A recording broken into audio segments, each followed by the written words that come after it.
நம்ம இன்னைக்கு டிஃபன்லாம் எல்லாம் ரெடி ஆயிடுச்சா? பிரேக்ஃபாஸ்ட்டு லஞ்சு எல்லாமே முடிச்சாச்சு. சூப்பரான லஞ்ச் மெனு தான் இன்றைக்கி. வாங்க என்ன ஸ்பெஷல்னு பார்த்தலாம். டியூஸ்டே பூஜை வேலைகள் எல்லாம் முடிச்சாச்சு. ஒயிட் ரைஸ் லஞ்சுக்கு. அப்புறம் வந்து இன்றைக்கி டியூஸ்டே இல்லையா, அதனால் அவரைக்காய் சாம்பார். அதுக்கு சைட் டிஷ் வந்து காலிஃப்ளவர் 65 பண்ணியிருக்கேன் உங்களுக்கு எல்லாருக்கும். அப்புறம் வந்து இது ஒரு தக்காளி துவையல், தக்காளி வேர்க்கடலாம் போட்டு இதோட ரெசிபி நான் ஷேர் பண்ணுறேன்.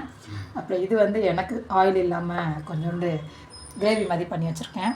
மார்னிங் பிரேக்ஃபாஸ்ட்டுக்கு கேரட் பூரி, நல்லா எல்லோயிஷாக இருக்கு பாருங்கள் பார்க்குறதுக்கே. கேரட் பூரி. சைட் டிஷ் வந்து உருளைக்கிழங்கு மசாலா. ஆமாம்.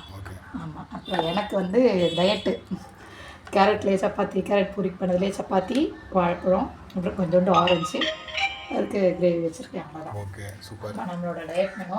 ஸோ இதுதான் நம்ம வீட்டு லஞ்ச் மெனு ஸ்பெஷல். உங்கள் வீட்டில் என்னன்னு சொல்லி கமெண்ட்டில் சொல்லுங்கள்.